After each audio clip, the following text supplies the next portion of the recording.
Okay, collectors, here we are. Welcome to the 2018 MAC Show in Monroeville, Pennsylvania. We're in the main hall now, which opens up in the street here. And there's actually 3 halls in this facility, total of 1,200 tables. So you can see that it's just setup day here, and everybody's kind of bustling around and trying to get started with all the wares and goods. And it looks like it's going to be a real good show. The weather is nice. I think it's only going to be about 80 degrees today, so that should be good for everybody. And we're looking forward to seeing some good things here, and we'll try to share with you as much as we possibly can. So. You can see the size of this hall, and then I'll take you down, and I'll show you the other hall. Just follow me down here, and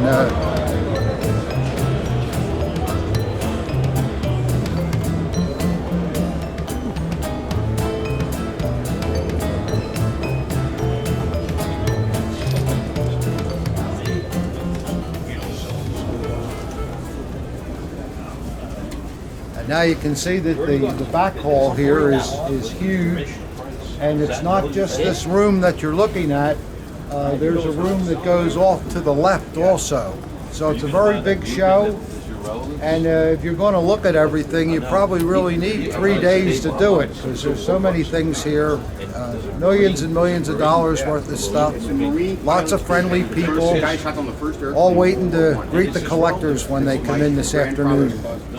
Well, we strolled into the back hall here at the MAC Show, and the first group of guys we run into, I think you guys are all familiar with these people. You want to introduce yourself, sir? I'm Joe Polsinelli, Canton, Ohio. And you, sir? I'm Bill Gibbon from Coshocton, Ohio. I think we're all familiar with those names, and the reason that we stopped here, other than the fact that we love these two guys, they always have some pretty nice stuff too. So that's part of it. And you know, Joe and Bill too, they are kind of specialists in tagged daggers. That's their thing. And what Joe does, he tries to find the tags, which that alone is really a hard job. And then find a dagger that's in the mint condition that'll match the. It's harder than you think, Tom. It's very hard. But just show us a couple things here, if you would, that you think would interest these guys. Well, here's a rare dagger right here. The dagger itself is is it Escalip? Asculip. Ascalip, excuse me. Yeah. Varnished grips from that company. Which is, by the way, that company varnished their grips. Exactly. I've had collectors call me and say, this grip I got, it's got varnish all over it and it's starting to peel a little bit. Should I take the varnish off? Because they think that somebody just did that, you know? So that's not the case. And you gotta learn. What really makes the sauce on this one is this control tag. I've never seen another one, but when you combine it with a mint dagger, it just puts it way over the top. Yeah, that's, I don't think I've ever seen one of those Asculip tags. Yeah. Asculip was the firm that also made the medical stuff. I think they still make surgical equipment now. Yeah, right. Yes. Show us this SS RGM tag. Yeah. That's really an interesting thing.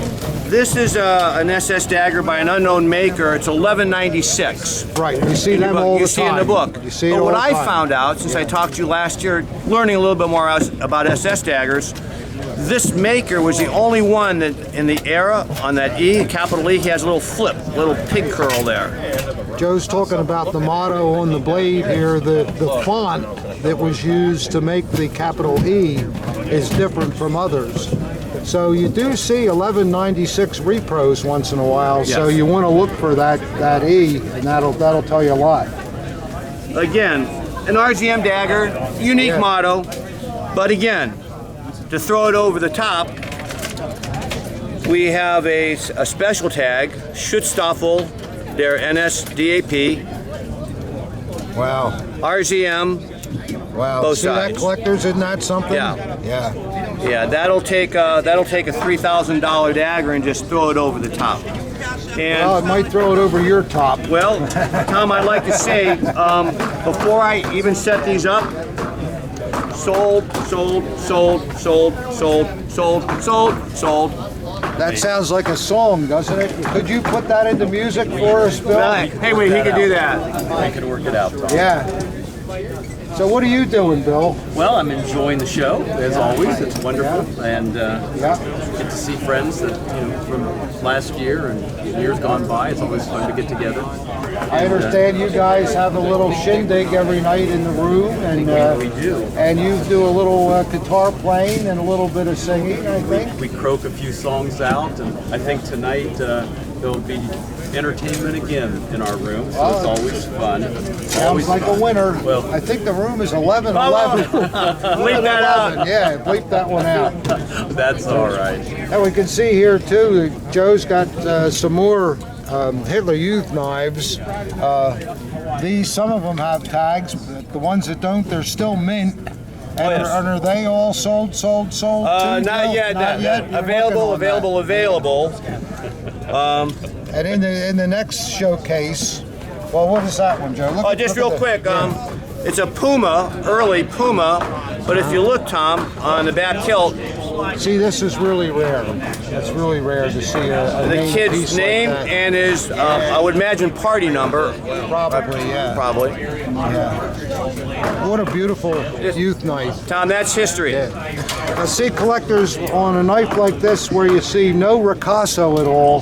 Those were the first type that were made, right, Correct. Joe? Correct. Right. And as you can see, here's a very late war, unmarked, There's the ricasso. but it is tagged. That's the Ricasso. So that's one of the things that if you don't know a lot about anything, if you just remember that, you'll do pretty good with Hitler Youth knives, you know? And of course, the ones made prior to 38 have, 38. have the motto. After 1938, then you'll just see the RZM one. That's correct, Is that Tom. correct? That's correct. And what's Mr. Gibbon got over here? He looks like he's a Navy guy, collectors. Certainly enjoyed the variety in the Navy daggers over the years. Attention in the hall, attention in the hall. We have a few They went through such a metamorphosis, back prior to the Third Reich, and carried on through, and a dagger that may have Well, been. we're talking starting in the 1840s, and these daggers are still basically the same dagger. That is correct. It could have been worn by a grandfather and just changed the pommel in 1938, and he was ready to go. But the Navy daggers have been so much fun to collect over the years. It's interesting too. You'll sometimes see a real fancy, beautifully engraved scabbard and all kinds of things, and people say, "Oh, that must have been owned by an admiral." But it's just not true. With naval daggers, it was according to your pocketbook. That is correct. You could literally buy one of those huge, heavy daggers during the imperial period if you had the money. That's right. So because of that, we see so many variations, and in some cases, you're looking at 3 periods of history in one dagger. It's not that the case. Spanning that time period. That's correct. Fantastic. Show us that orange grip WKC or whatever it is there. This would be always one of the favorite pieces for dagger collectors, and that's the orange gripped WKC hammered scabbard. You can see why collectors would have the appeal of this too. Just look at the contrast between that grip and the beautiful tone knot. Now that knot is not something that Bill put on there. No, sir. That baby's been on there for 70 years. And sometimes these will have a sailing ship blade too. It's according to how early they were made. This one has the regular fouled anchor blade. So you'll see them either way. Very nice piece, Bill. Thank you, Tom. I don't know how you can even sell that. It's so Well, nice. it won't break my heart to take it home. Okay, I hear you. That's right. Well, thank you for coming by our table. Well, thank you guys for coming to the show, because when you have beautiful material like this, it elevates the whole hobby. It really does. Thank you for all your major contributions, Well, Tom. Thank you. I'm just hanging around doing the best I can, you know. And you do it well. Well, we're coming down the aisles here in the back hall, and we've come across a man here that's got some really interesting stuff. You know, if you don't just collect buckles, or you don't just collect daggers, or you don't just collect armbands, you can come to a place like this and you'll see a little bit of everything. This man has headgear, belts, daggers, flags, pennants, and lots of really nice stuff. What is your name, sir? William Kramer. Bill Kramer. Yes, sir. Well, it's nice to see you here. Yes, sir. How long you been collecting? About 20 years now. 20 years? Yes, sir. Yeah. Have you always dealt, or you just? Yeah, I just sell this and buy more. It's a disgusting hear that, disease. It never collectors? ends, you know? He's selling so he can get more stuff. That's all. You've never heard that now before. I got a couple houses full of stuff. Oh boy, and I'm sure your wife hates it too, doesn't she?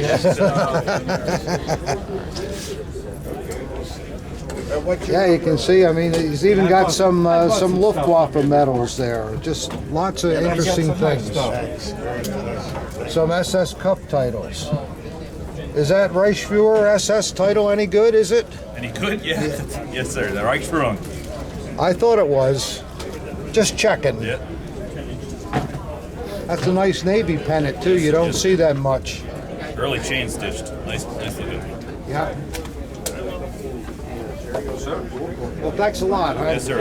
Yeah. Appreciate it. Well, we're still here at Bill Kramer's table, and this NSKK motorcycle helmet caught our attention. It has the early eagle on it, and the condition is tremendous with the leather. What do you call it on the back, Bill? Neck guard. Neck guard. Yeah. And that's technically, they're referred to as first pattern NSKK, but that's actually SA Motor Corps. Oh, is it? Pre-NSKK, Yeah, pre-NSKK. You hear that, collectors? This is actually so early that it's still SA Motor Corps before the NSKK was officially established.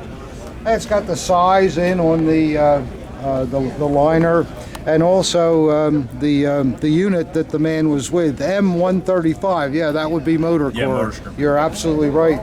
And we tried to buy this helmet from Bill, but he's really been playing hardball with us. And fortunately, we found Miss Megan here. The weak link. And she kind of caved in. And remember I told you the girls, they hate all this stuff, but boy, do they like the money though, right? We do. You see it? Hear that? Hear that? You went to the Hofbrau house, did Yep. you? Yeah. Where'd you go? Which one? I've been to the one in St. Petersburg and in Rosemont. Oh, that's good. Nice place. Yes, one of my favorites. Yeah. So what do you think, collectors? I guess we got to buy this, huh? Such a pretty lady. How can you turn her down? Well, collectors, we've run in here to Mr. Selary Ryan, and how long you been collecting? Since 1982, Tom. Oh, that's a long time. It is a long That's time. a long time. That's about Not when as long I, as you. Well, it's about when I quit But my when you, job and you went started the into this. business. Yeah. That's right, I remember. Ryan has brought a very interesting dagger. As you can see, you're just thinking, oh, who cares? It's just an Army dagger. But what's unique about it, if you look at it, has the generic B hilt assembly with the proper scabbard with it. And when we take this dagger out, it has the Voos style etch. You can see it's the open-winged eagle with the leaves under it, and the etch is 100% the way it should be. But what's happened here, someone denazified the swastika on the eagle. But what's really going to be interesting and surprising, we're going to flip this over, and on the back there's a Luftwaffe etch. Unheard of. I've never seen that. Never ever seen that. Nor have I. And unfortunately, they denazified the Luftwaffe eagle too. But it just shows you that things we've never seen in this hobby, as long as everybody's been doing it, still turn up once in a while. And it's really great to see. This dagger is 100% original. Thanks, Tom. 100% original. Very, very interesting.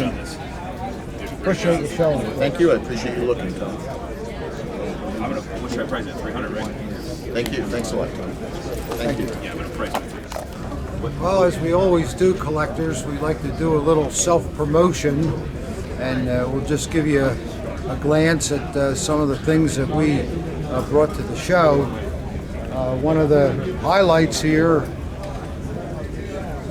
we just happened to have 4 honor daggers at the same time.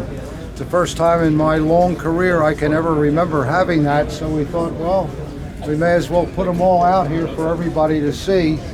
And I must say, it's quite a sight. The dagger here on the end is an early SA high leader with the chain, and then the dagger to the right of it is an SS honor dagger, a very, very rare item here.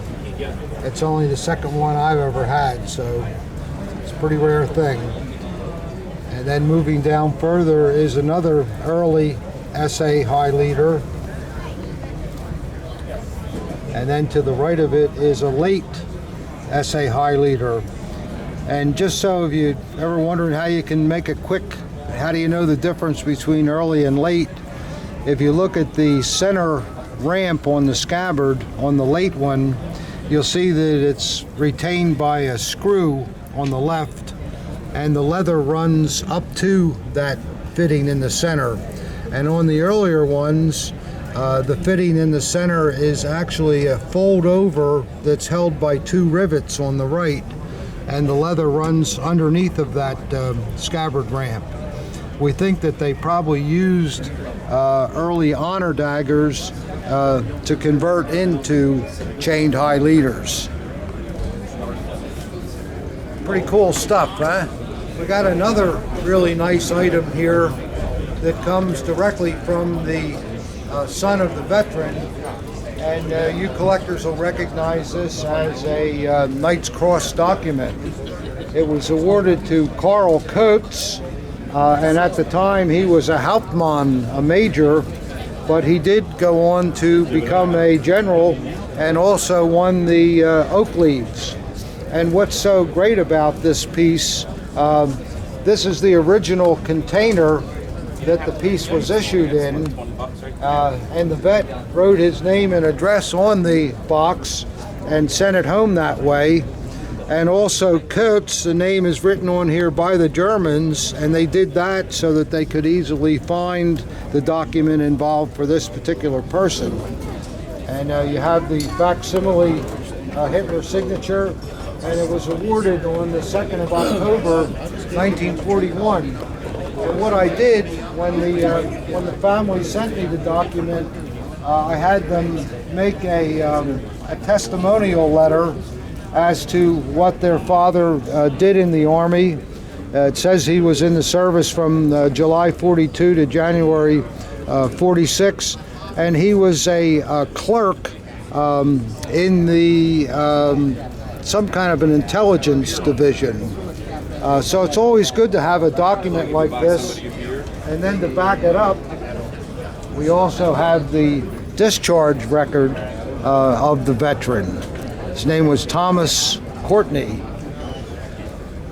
And it says right on the discharge that it says, was in charge of top secret files for Supreme Headquarters. So you can imagine where an officer assigned to a group like this did have access to these kind of things. So it really makes for a nice item for any collector. And inside of the box, there was also an unissued, still in the cellophane, German cross, which I don't know why this is with the document, because Kurtz did not win the German cross. So maybe the vet just grabbed this.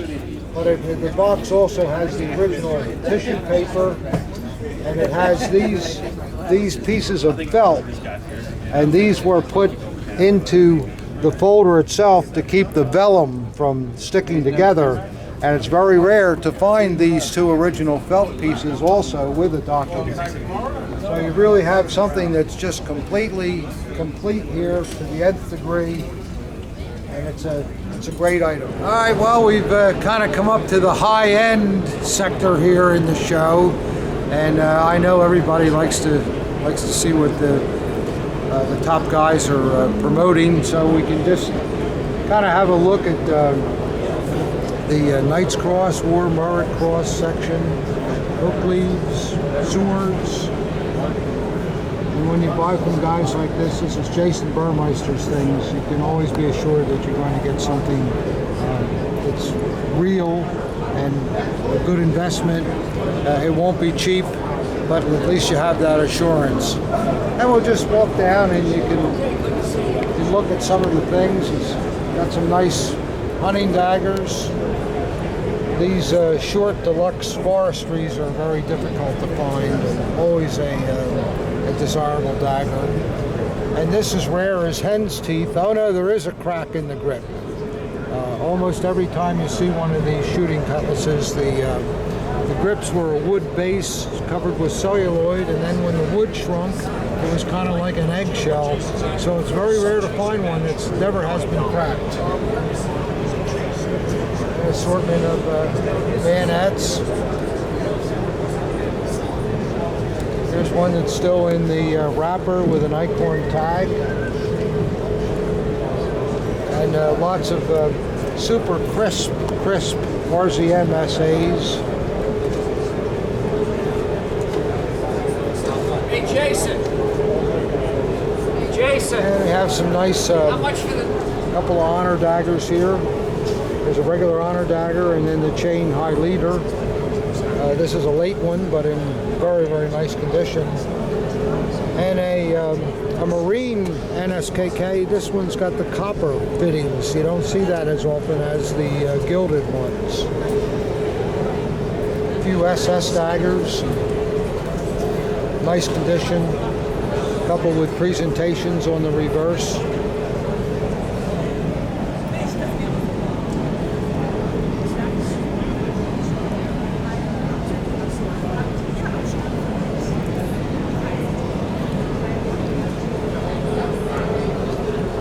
So if you want to see the best of the best, these are the places you have to come at the Max, the high-end division at the front of the hall. We're still in the high-end area of the Max show here, and you folks will recognize Herr Hummel from Hamburg. Hello to everybody. Probably, in my opinion, the best European dealer. Thank you very much. Yeah, you always have the best things, the best attitude. He's an honest man, as the day is long, and I know Helmut for at least 30 years, I guess. I would say yes. And one of the things that Helmut has, this is a wonderful early SS officer lionhead sword. It belonged to whom, Helmut? Fritz Klingenberg. He was SS Standartenführer, and that was the presentation piece from his father when he was promoted to SS Untersturmführer in 1935. You can see this collector's on the blade.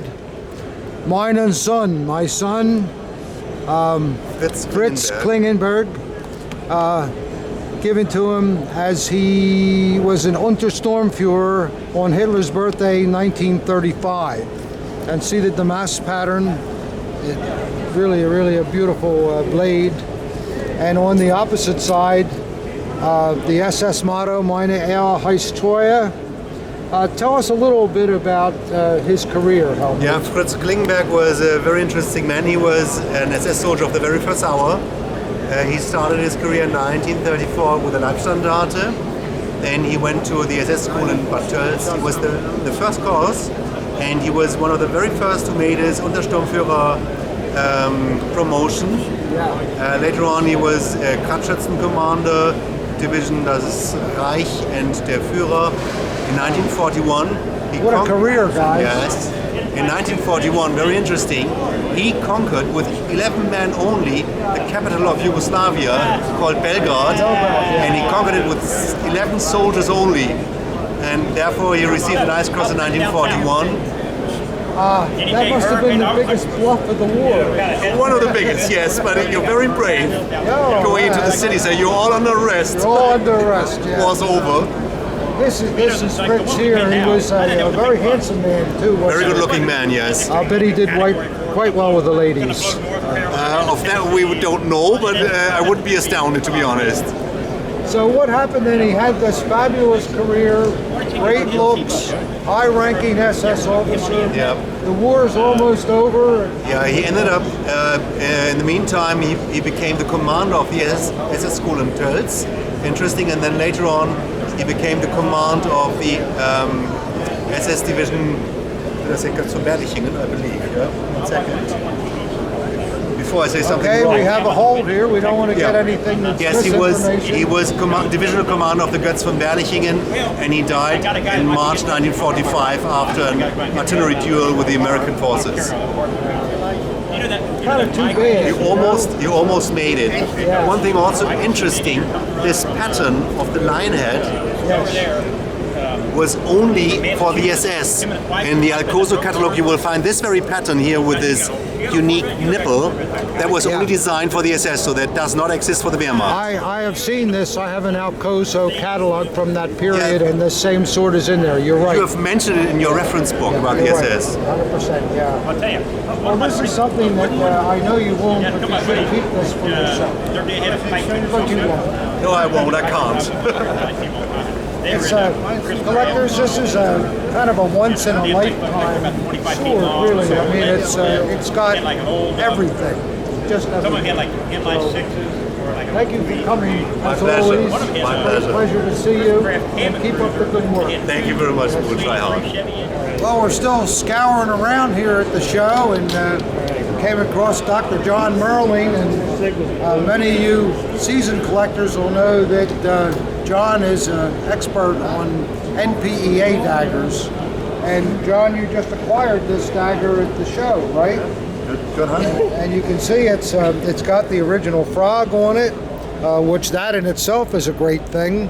The paint on the scabbard is still nice, and it's got that typical Bergs Muller lug here, which were really made by Horster, and they'll usually have a number under them, I believe. And the great outside with the aluminum fittings, because it was a fairly late dagger, and we'll take a look at the back of it here. Beautiful blade too. It's got the vet's name and information still on the back. So John, you won't take that off, will you? No way. Just leave it there. And you can see it's from a very rare school marking too. We don't see this school mark very often at all. And the blade is in super condition. And it's one that's just Bergs Muller Berlin. It's not Charlottenburg also. Did we ever figure out why they were differences like that? Why some were Charlottenburg and some just Berlin? I don't know if Rod Wine had ever figured it out, but I think it was just a timing issue. It probably was, Later yeah. on, they just dropped it. Yeah. But it's always good to see these kind of daggers come up. And I told John a long time ago, back in the early 80s, when people didn't want these NPEAs because they didn't have a swastika on them. And we talked about it back then, and John decided that, geez, if nobody wants them, maybe I should start collecting them. Worked out so And it far. worked out pretty good. Very good, in fact. Thanks, John. Thank you. Well, first of all, ran into my old buddy Tim Kelly, who always happens to have a cooler here at the Mac Show, and pretty nice beer, man. Pretty nice beer. Yeah, so allegedly it's a good beer. It's very thoughtful of you. At least Wittmann appreciates it. And another thing that Tim happened to have here, I don't know how familiar you collectors are with Luftwaffe machetes, but they in themselves are quite rare and only made by Alcoso. But Tim happens to have one. I mean, it's not in mint condition, but just look at this, collectors, a sawback. I knew they existed, but I've never seen one, you know? Where the heck did you find this thing, Tim? Out of woodwork in Philadelphia. Wow. I mean, it's just, I know they made them, but apparently nobody, I don't know, but... The guy got it, the family I got it from, the individual was a POW camp guard. Oh, is A that bunch so? of the medal, Yeah. the badges Yeah. came with it. A lot of them had the pins ripped off, which was typical of the guards ripping the medals off of the chest, and then this was also in the group. You know, normally these are made by Alcoso. They were the sole producer, and they were made as a survival weapon, mostly for pilots that may have gone down in places in Africa and that sort of thing, so they may possibly have to defend themselves, as well as cut something, wood or whatever. And they were sometimes issued also with a special Luftwaffe rifle, I think, too. I know it's missing the, there's a scabbard, there's a special scabbard for it too, but it is missing that. That's missing that, and the finish on the scabbards too is always a blue finish. Yeah. So, And that kind of looks like it's got a bluish tint, but I mean, it's not. We know it's not in the greatest of condition, but it's a very, very rare thing. So that's a good find. Nice to talk to you, Tim. And thanks for the beer too, buddy. anytime.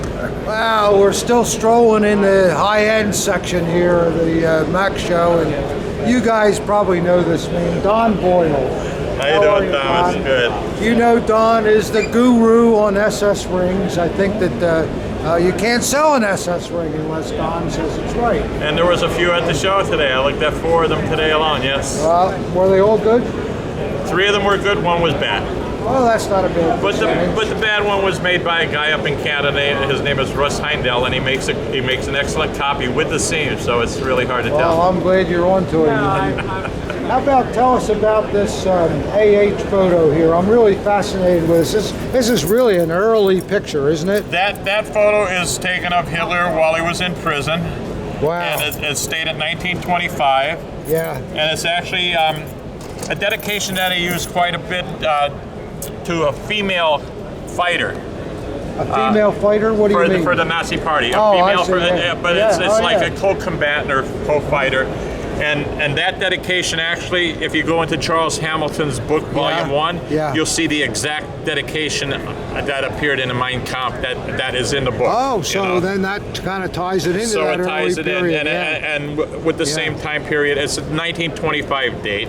The frame looks original too. It is period, and it's marked right on the side here. It's hallmarked. It's a silver frame, and it has the leather back. No, don't pull it out. You'll wreck it. Don't wreck it. With the easel. Yeah, I really like that. I mean, that's just think of the history behind this when he was still in prison. Wow. Yeah. Tremendous. Boy, you get some great things, Don. Yeah, they come by. They're still out there. You're such a great asset to the hobby too. You're always, whenever I see you, you're happy. You know, you just. Well, I always have chairs open at my table. Some friend says, "Oh, you let people behind your table." I says, "Yeah, half the fun is meeting my European friends, my American friends, and the collectors in general. You never know what's going to come in." And you can really say a show like this, although I mean it's buying and selling, but the most important part of the show really is the connection, the camaraderie, the connection, meeting the people. You know, you guys that just sit at your video and your computer in your pajamas and so forth, you're missing it if you don't come out here to these shows. Well, a lot of people call me up and says, "Oh, we're not coming to the show. We're not doing that. We're not doing that." You know what? You can buy anything on the computer, like you said. Right. You get it. It comes in. It's a beautiful Hitler signed photo, say. I'm looking around. Who do I share it with? I want to share it with everybody. Hey, look at what I got. You know. Hear what he said. You want to show it to somebody. It's so much more fun. I mean, who can just own these things and be in a closet? Well, you know, someone made a comment. You know, oh, I own this. A guy came up to me at the show and he says, Don, he says, I'll never have a collection like you have. It's nice. So look at the expensive stuff. I still get excited at seeing a Mother's Cross, an Iron Cross second class that comes in and someone wants to sell it. A postcard, you know? I says, don't get me wrong, we all like that $20,000 and the $100,000 items, but you know what? We started out at $35 items and $20 items. And it enthused us just as much. And I said, don't be ashamed of your collection. I want to see your collection as much as I want to see someone else's collection. That's a good point too. I mean, so then a friend of mine says, well, I'm going to die with my collection. Nobody's going to get my collection. I said, you're not going to die with it. We don't own this. We collect this.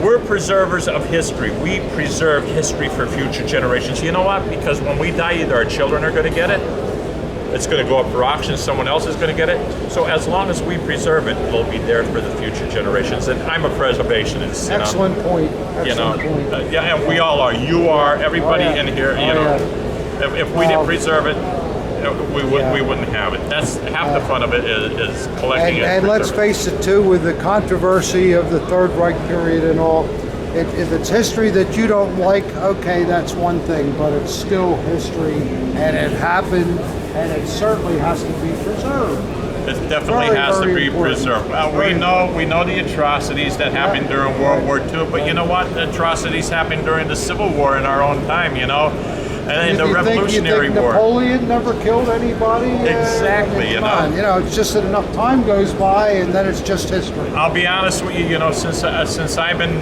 doing these shows in the 80s, as long as you've been doing them, you know, people say, oh, you're collecting Nazi stuff. And I said, no, I'm collecting German historical memorabilia. Thank you. I don't classify it as Nazi stuff. You won't see Nazi on any of my business cards ever, because it's German historical stuff. You know, they lost husbands, they lost wives, they lost children, they too, you know. So there's pain on both sides, and I always tell people, whether it's one person or 11 million people, it's one too many. Don't make a difference what the war is. It doesn't make a, you know, and after the war, it's time for healing. We rebuilt Germany, we rebuilt Japan and everything. Japan were our enemies. They're not our enemies now. The Nazis were our enemies. Germany is not our enemy now. We live in one world. Great point.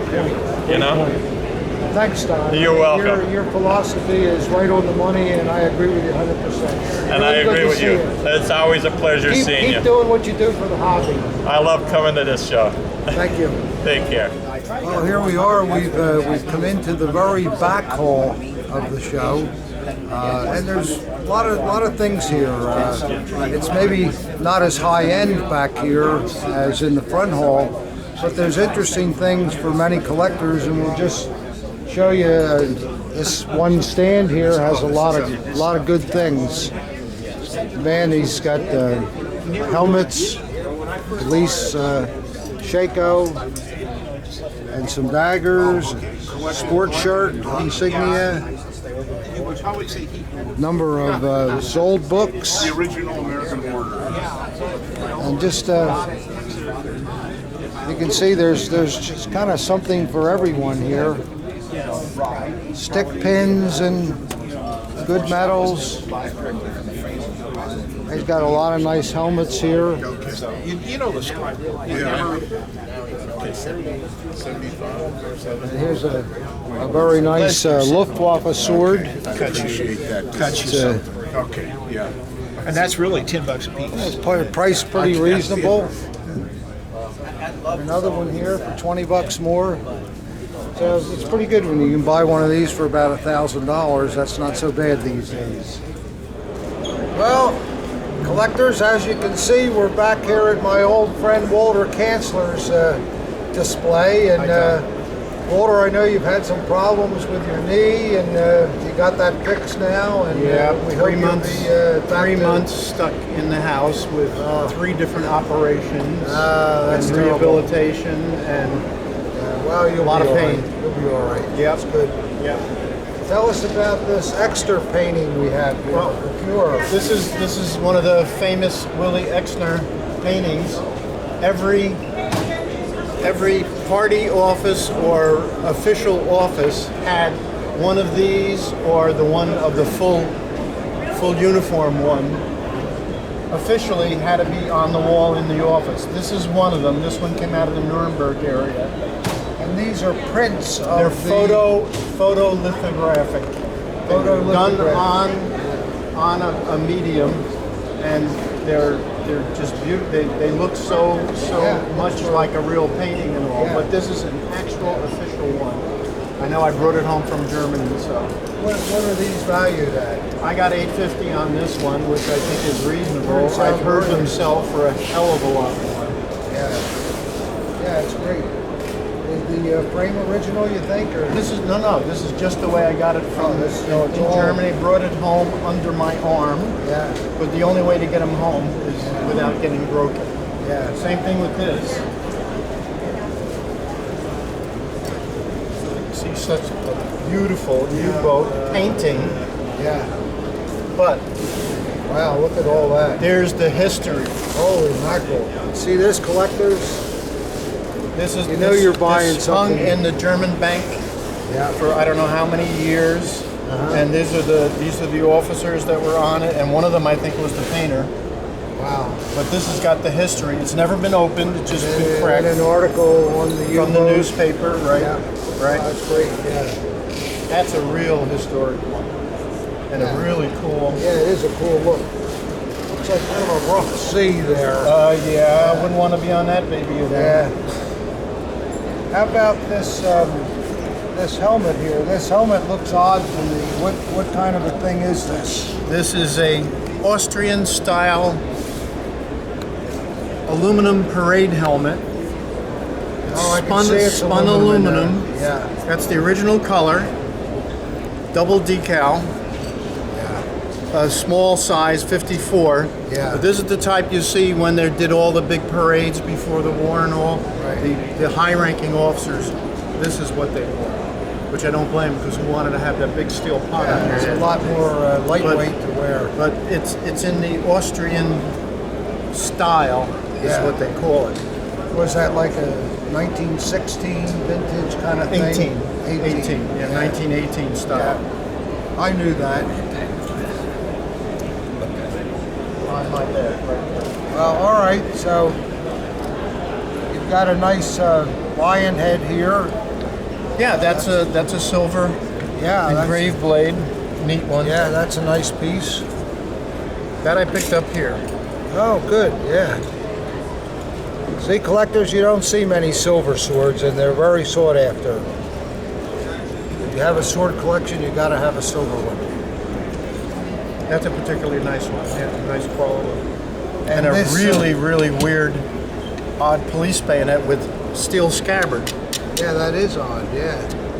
Yeah. See that, collectors? It's a blue finish on a steel scabbard instead of the normal and a leather. non-mountable Right. one. Yeah, that's a rare bayonet. I'm surprised somebody hadn't bought that yet with that. Me too. Yeah. Me too. That's a rare thing. It's interesting how even Silver though it's fitting, metal, yeah. they put the silver fitting on the bottom. Yeah. Probably Pretty a cool. parade one or whatever. Yeah. And it's the long 16-inch blade Right. too. Right. I might buy that from you, Walter. Don't you threaten me, Tom. Okay. And how about this cloth cover? That's one of the Eichhorn products, Right. When where they put onto a new sword. one of the dagger dealers in Germany who had a stroke, and he had been one of the guys who went to the factory and helped clean it out years ago. Yeah. Had a little stack of them, and that's for the Eichhorn mint. You know, a new sword would have had that. What's interesting it is looks like it's in full mint condition. Oh, it is. It was never on a nobody's sword. blown their nose on it yet. And it's got the till now. It's got the Eichhorn original. Yeah. And I had one guy come over. He says, "Oh, that looks like a copy because the one I have is darker." I said, it's 'cause "You it's know, new are you one. an idiot?" Yeah. Yeah. Well, it's out of the box. And the little tags that came from the same guy too. Forster. And this is neat. Yeah. Yeah, one of the Nuremberg. The Nuremberg DJs. Yeah. Yeah, they're pretty much in collections today. You don't see many of them anymore. Yep. It's a good thing. Well, as usual, Walter, you've outdone your stuff here with cool self. Very nice. This is something nobody wants to believe it. No. But one other guy says he's seen one without a scabbard. And here it is. And I have never seen another without the cover, one. you mean? Without a cover. Yeah. And you know it. A Hitler Youth axe. You know? It's hard to say no, but you know it's just so hokey looking. But then again, it could be. How many times have we said no and found out that it was something? It was original. Yeah. And see a picture of it. Remember, we could never figure out DJ or HJ until I found the paper bag that said DJ Fart Messer. Right. Yep. And we learned from that there's really no such thing as a DJ knife. It was just made as a replacement for the Hitler Youth knife, the cheap conversion. And that bag you found proved that. Yes. It's a very important find. Yeah. And I also, of course, am getting ready for Christmas. all our Christmas stuff is still available.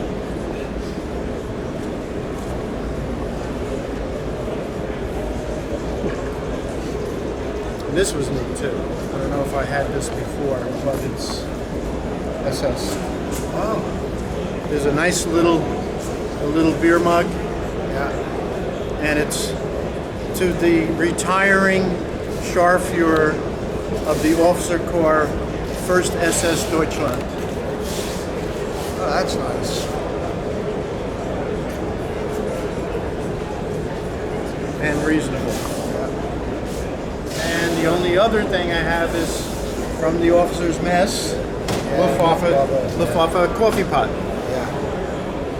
Which is a neat little thing. Well, some interesting stuff, Walter. Thank you very much. Thanks for stopping by, Tom. I hope the leg gets better. Yep. Hear that, collector? Send him a get well card, will you? Well, we thought we would take a minute and show you some of the things that we've come to the show with.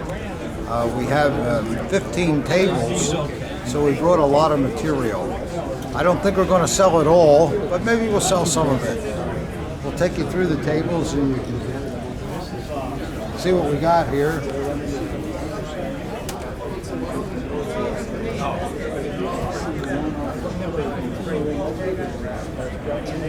Got a lot of nice swords, fancy navals. Bought a lot of double-etched army swords also.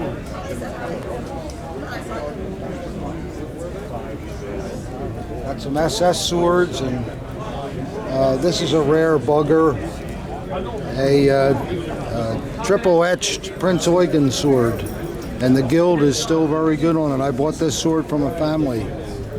Beautiful.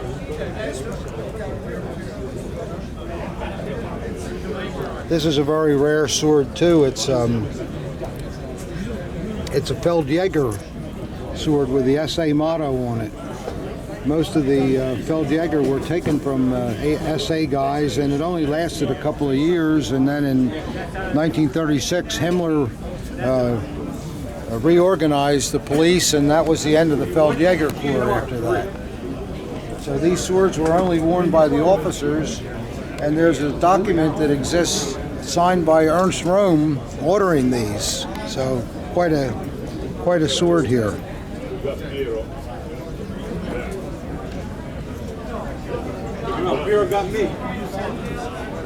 And SS swords.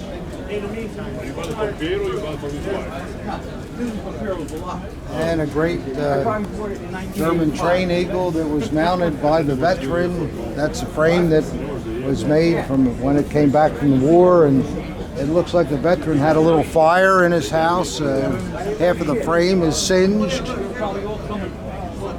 That's a 24-inch railway eagle. And Navy stuff. We have a rare Wooder police dagger here, an original example. Nice condition. Lots of interesting armies. Some beautiful small skinning knives. And this one actually comes with a powder horn that went with it. This one's interesting with a boar's head on the end. And this little one here comes with a fork that's detachable from the scabbard. And it fits into a little slot in the scabbard. And some HJ, Tino, Railway, Customs.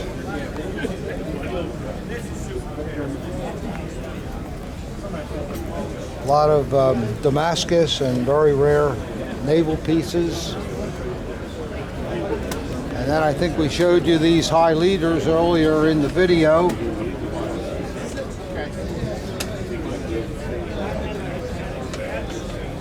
Nice Himmler dagger here, an etched original Luftwaffe by Krebs. And on the end here we have 3 original Christmas daggers. They're all by the Pack firm. And these eagles, when you see them, it's a rare sight indeed. It's the only eagle that was used for these. They're all identical eagles.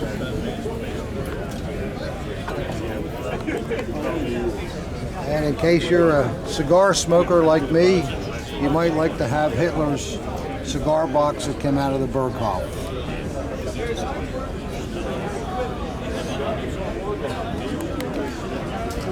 More beautiful miniatures. Odds and ends here.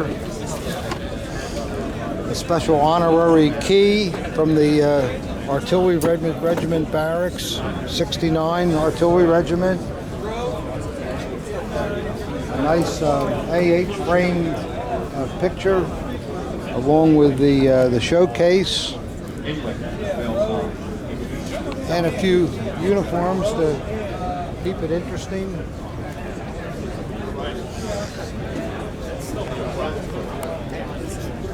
And we have an outstanding Knight's Cross document. I think we showed you that earlier in the video, but it's a wonderful piece.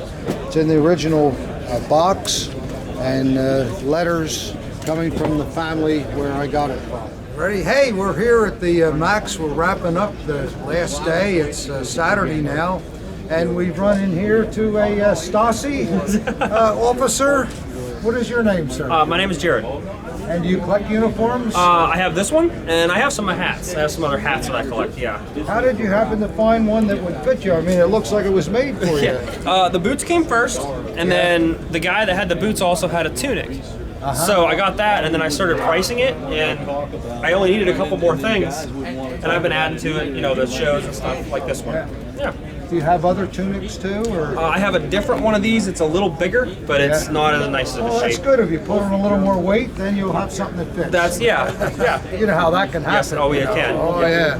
Yep. Well, you having fun at the show? I am. I haven't bought anything yet, but there's a couple things I've been really eyeing up. So. Well, you'll get there. Oh, I'm sure. You know, you'll make your mind up and make some dealer happy. It's easier to carry the stuff out than carry it around. I like that philosophy. Yeah. That sounds very good. Yep. Well, it's a pleasure to meet you, and thank you very much. Thank you. It's nice to talk to you, and appreciate you taking the time. Yeah, thank you. Yeah. Go find something. Oh, I will. All right, thank you. Well, collectors, I'm sorry to say that this is the end of the 2018 Mac Show, and we're getting our truck loaded, get this baby on there.